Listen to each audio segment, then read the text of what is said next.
The night was thick with heat when tires screeched across the cracked pavement of Cedarbrook, Texas. Before Malcolm Reed could unlock his car door, two officers stormed him, shouting, shoving, cuffing, treating a decorated Army veteran like a criminal under the blind weight of their own prejudice. In that moment, Malcolm wasn't just fighting for his freedom, he was fighting for his dignity. It all kicked off on one of those suffocating Saturday nights in Cedarbrook, Texas, the kind where even the streetlights looked tired and the air sat heavy like wet wool on your shoulders. Malcolm Reed, 36 years old, trauma nurse, former Army medic, and the kind of man who never forgot to hold the door for a stranger, had just clocked out after a brutal 12-hour shift at Ridgeway Medical Center.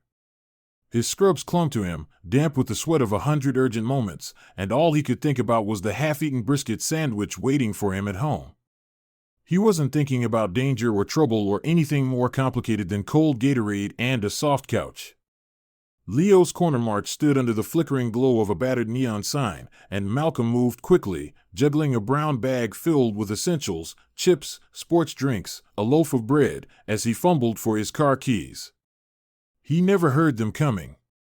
One second he was half smiling to himself about nothing in particular, and the next there was a squeal of tires, the slam of car doors, and two booted shadows charging toward him. "Drop the bag!" "Now," barked a voice from behind him, sharp enough to slice through the humid night. Startled, Malcolm turned, groceries still dangling from his hand, and found himself staring down two police officers moving fast and mean. Officer Craig Bowers was built like a bulldog, thick-necked with a red flush already creeping up his face, while Officer Kevin Dalton, lanky and twitchy, had a mustache that looked like a bad joke pasted over a mouth set too tight. Both had their hands hovering too close to their sidearms, a heat in their eyes that Malcolm recognized instantly from old memories and old war zones. "I just came out of the store," Malcolm said, low and steady, careful not to make any sudden moves, remembering every bit of training that had kept him alive overseas. "You match the description," Bowers snapped, stepping forward and knocking the bag clean out of Malcolm's hand. Like he was batting away garbage. Bottles clattered onto the asphalt, rolling under the parked cars. "Dark hoodie, dark jeans, male, black," Dalton added, voice flat, like reading a grocery list. "Hands behind your back. Now." Malcolm's heart kicked hard against his ribs, but his face stayed still, the way his grandmother had taught him long ago. "Dignity, boy. Always keep your dignity." "I'm a nurse," he said quietly, "just got off a shift, that's all," but before he could even finish the sentence, Dalton was grabbing his wrist, yanking it back in a rough twist that sent pain shooting up Malcolm's arm. Gas pumps nearby were frozen mid-movement. A woman held up her phone, filming. A kid on a skateboard stood wide-eyed, gripping his board like a shield. Nobody moved, nobody helped. The cuffs clicked too tight against Malcolm's skin. He thought about resisting, just for a second. Thought about raising his voice, making them see him. But he knew better. He thought about how these stories ended, how men who looked like him ended up on the ground, blood staining the concrete, names stitched into hashtags by mourning families. So Malcolm stayed silent. Stayed standing. Let them shove him into the back of the squad car like a sack of dirty laundry. The ride to the station was short, but every second dragged like an anchor tied to his chest. From the back seat, Malcolm sat ramrod straight, wrists burning, listening to Bowers and Dalton chuckle up front about some college football game on the radio, like he wasn't even there, like he wasn't even human. No Miranda rights. No explanation. Just the stench of stale coffee, old vinyl seats, and the sharp, metallic taste of injustice rising in his throat. When they pulled up to Cedarbrook Police Department, a squat brick building trying to look important under cheap floodlights, Bowers yanked him out roughly, slamming Malcolm's elbow into the doorframe hard enough to make him bite down on a groan. Inside, the station buzzed with the tired noise of paperwork and late-night boredom. Behind the front desk sat an older woman with gray hair pulled into a bun, lazily working on a crossword puzzle. Her eyes flicked up when they dragged Malcolm in, and something in her face changed, just a flicker, just a moment, but it was there. "Shoplifting suspect," Dalton barked, tossing a clipboard onto the counter like throwing meat to a dog. The woman didn't argue, just buzzed them through. They shoved Malcolm into a holding cell, concrete walls, steel bench, no windows, no phone call. Just the stink of bleach and something deeper, something meaner, hanging in the air. Time crawled. 1 hour. 2. 3. No one came. No one said a damn thing. Malcolm sat there, fists clenched in his lap, the rage building and building until it felt like it was a living thing curled up behind his ribs. When the door finally swung open, it wasn't a detective or even a booking officer, it was Bowers again, holding a thin manila folder like it was a joke he was about to tell. "Turns out you're not our guy," Bowers said, flipping open the folder theatrically. "But hey, you fit the description, so," he shrugged, smirking, "no hard feelings, right?" Malcolm stayed seated. Stayed silent. His fingers dug into the fabric of his scrubs. Dark hoodie, dark jeans, male, black. That was all it took. No apology. No regret. Just the casual violence of bureaucracy grinding on. "You're free to go," Dalton added, tossing the folder onto the bench with a lazy flick of his wrist, like doing Malcolm a favor. Malcolm stood slowly, every joint screaming from sitting so long in that cold, windowless box. He didn't look at them as he walked past, not because he was afraid, but because he had something better. A plan. Outside, the night air hit him like a slap. He sucked in a deep breath and tasted freedom, bitter and sharp. Around him, Cedarbrook slept on, oblivious. The bruises on his wrists ached. His pride burned worse. As Malcolm slid behind the wheel of his battered old pickup, he didn't feel relief. He felt like a soda can someone had shaken up and left to explode. But Malcolm Reed wasn't the kind of man to explode. He was the kind of man who moved in silence. Who remembered lessons taught long before these officers had ever pulled on a badge. And as he drove home through the deserted streets of Cedarbrook, one thought sat heavy and certain in his mind: they had picked the wrong man to rough up, and soon enough, they were going to find out exactly how wrong they were. Malcolm Reed barely slept that night, the bruises on his wrists throbbing every time he shifted under the threadbare sheets, the memory of their hands yanking him around like a rag doll burning hotter than the Texas heat outside. He lay staring at the cracked ceiling of his apartment, listening to the distant buzz of the city, the click of his fan wobbling overhead, and the steady, relentless drum of his own heart reminding him that tonight had been no accident. It was a message, it was a reminder that no matter what scrubs he wore or what medals hung in the back of his closet, some people would only ever see the color of his skin. But Malcolm wasn't built to break, he was built to endure, to think, to move with precision. He rose before the sun even thought about rising, padding barefoot across the cold kitchen tiles, flipping on the tiny TV balanced atop a stack of old cookbooks, and there it was already. A shaky cell phone video, his face frozen mid-turn, the bag of groceries spilling from his hand, the barked orders, the rough hands, the sharp clink of cuffs against bone, the caption blaring across the bottom of the screen in bold white letters: "Trauma nurse wrongfully arrested in Cedarbrook." The comments rolled in faster than he could read them: outrage, heartbreak, rage. But Malcolm didn't feel vindicated, he felt hollow, bruised not just in body but in spirit. He leaned heavily against the counter, closing his eyes, breathing deep, pulling strength from somewhere deeper than muscle or bone. He thought about his grandmother, about the afternoon spent sitting on her porch while she shelled peas and told him stories about the men who thought they could crush people like her and how wrong they were. "Dignity's not something they can give you, baby," she used to say. "It's what you carry, no matter how heavy it gets." He opened his eyes then, the morning light slipping thin and silver through the blinds, and he knew what he had to do: not scream, not fight dirty, but fight smart, fight with every bit of the quiet, deadly force that had seen him through battlefields far worse than a squad car or a jail cell. Malcolm moved to his closet,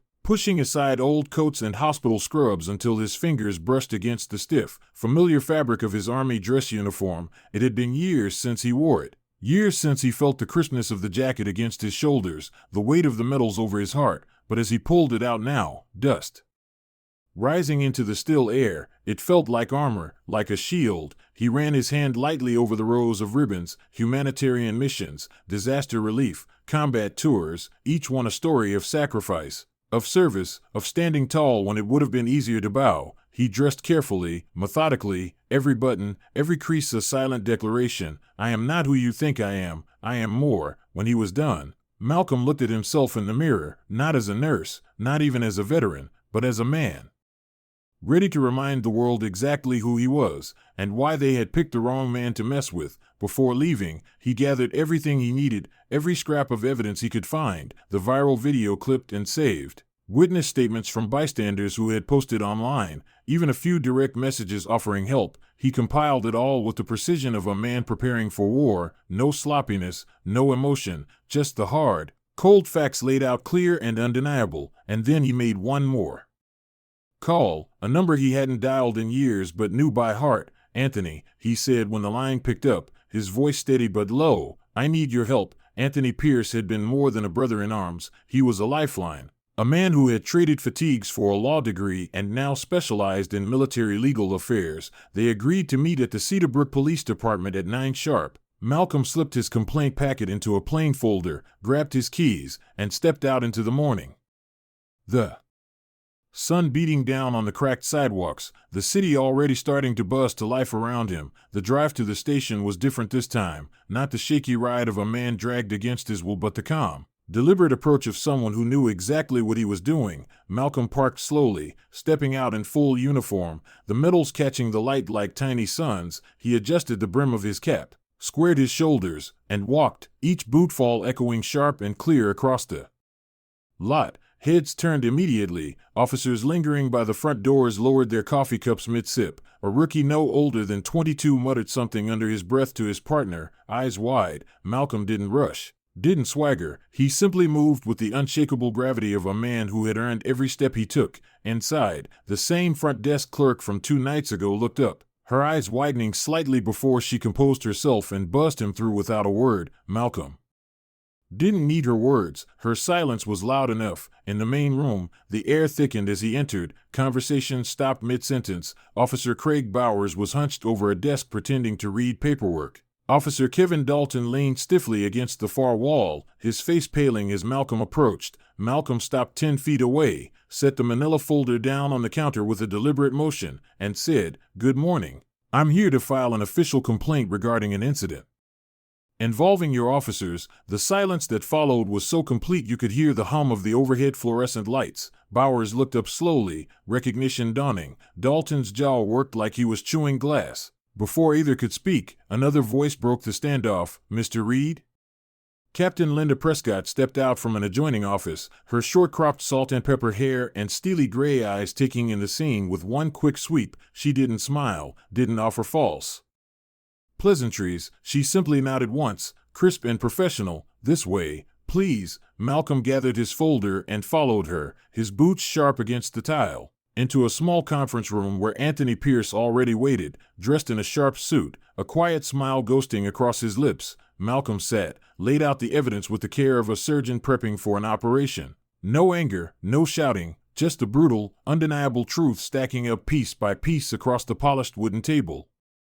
Video footage, eyewitness accounts, timestamps, physical injuries, the entire ugly story laid bare under the harsh fluorescent lights. Captain Prescott read silently, her brow tightening, and beside her, Captain Jared Owens, representing military legal affairs, added 2 more sheets to the pile. Formal requests for an internal review and notification to the Department of Defense regarding mistreatment of a service member. Malcolm watched them both, calm, patient, not because he felt no anger but because he understood that real power wasn't loud, it was deliberate, calculated, unstoppable once set in motion. When they finally looked up, Captain Prescott's voice was low but clear. We'll be initiating an immediate investigation, she said, effective immediately. Officers Bowers and Dalton are placed on administrative leave pending review. Malcolm simply nodded, tucked his copies of the paperwork under his arm, and stood, the weight of justice beginning to shift, heavy and real, behind him. As he passed through the station lobby again,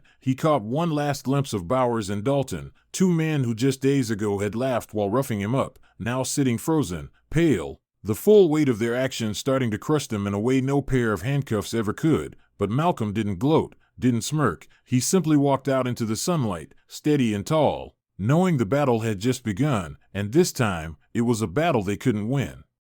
By the time Malcolm Reed stepped back into the morning sun, the gears had already started grinding behind the walls of Cedarbrook's worn-out police station, but he didn't need to wait around to see it unfold. He knew what he had set in motion, and he trusted the truth to finish what he had started. Within hours, the story that had simmered quietly on social media caught fire. Local news stations were the first to pick it up. Footage of Malcolm being arrested in his scrubs replayed on every screen in every barbershop, diner, and grocery store across Cedarbrook, his medals gleaming in contrast to the roughness of his wrongful arrest. People watched, and people remembered, a black man, a nurse, a veteran, humiliated not because of what he did, but because of how he looked. It didn't take long before national networks latched on, headlines screamed across televisions and phones.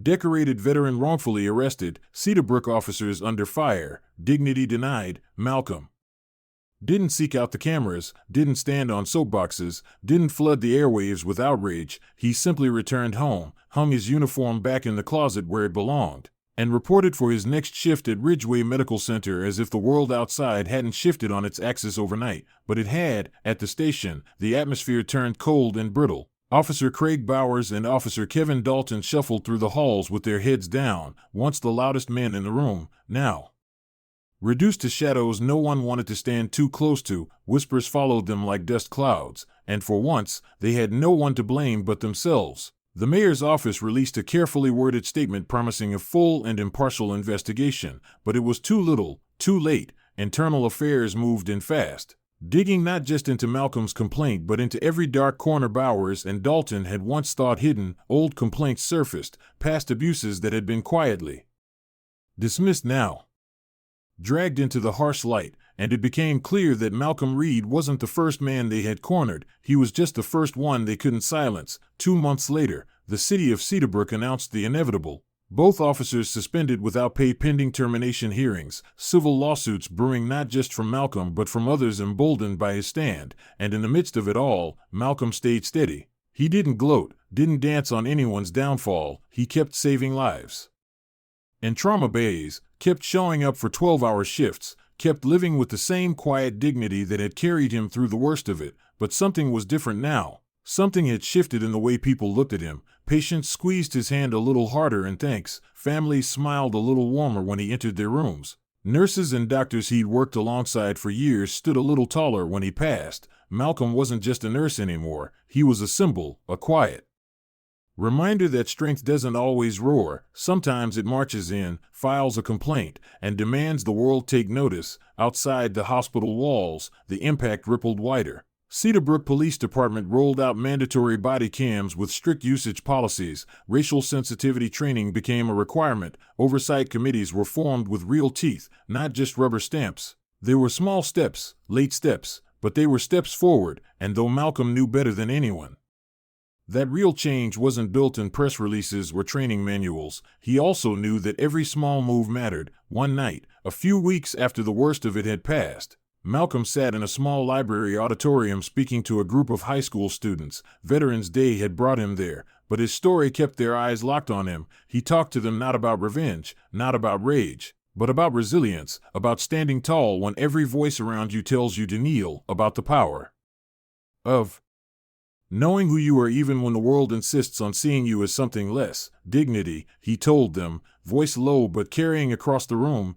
isn't something anyone hands you, it's something you defend. With every choice you make, even when nobody's watching. And the kids listened, really listened, because Malcolm wasn't just another name trending on Twitter. He was standing right there in front of them, real, breathing, living proof that you could be wronged without being broken, that you could be knocked down without being knocked out, that you could walk through fire and come out the other side still holding your head high. Weeks later, a thin envelope arrived in his mailbox. Inside, an official apology from the city of Cedarbrook, another from the Department of Defense, thanking him not just for his service in uniform but for the service he had rendered standing up for dignity at home. Malcolm read them once, folded them carefully, and tucked them away in a drawer. He didn't frame them, didn't mount them on the wall, because Malcolm understood better than most that pieces of paper didn't define victory, actions did. Every morning he woke up and laced up his shoes and went to work was a victory. Every time he stood tall when it would have been easier to sit down was a victory.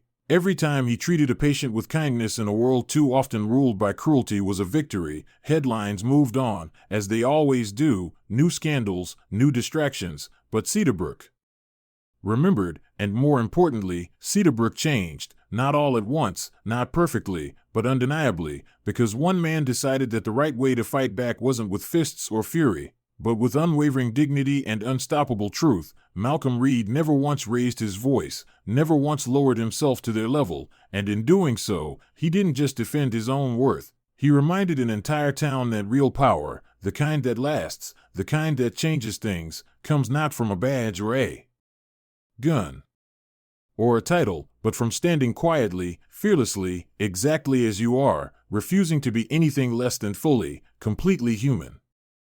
Sometimes, life will knock you down when you least expect it. Sometimes, you will be judged by the clothes you wear, the color of your skin, or the neighborhood you come from, before anyone ever takes a moment to know your heart. Malcolm Reed's story reminds us that no matter how heavy the injustice feels, real strength lies not in shouting the loudest, but in standing the tallest. When faced with humiliation and anger, Malcolm didn't let rage define him. He chose dignity. He chose discipline. And because he did, the world had no choice but to listen. In moments when the world tells you to shrink, to lash out, to lose yourself in bitterness, remember Malcolm.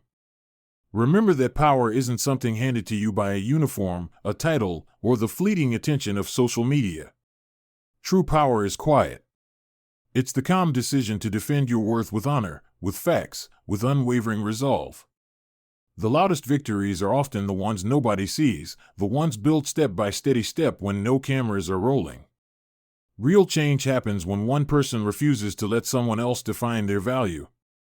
We all face moments when injustice brushes against our lives, sometimes violently, sometimes silently. It's in those moments that our character is truly tested.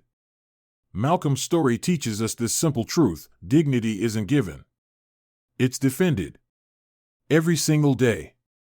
With every choice you make, every word you speak, every time you stand for what's right even when it would be easier to sit down.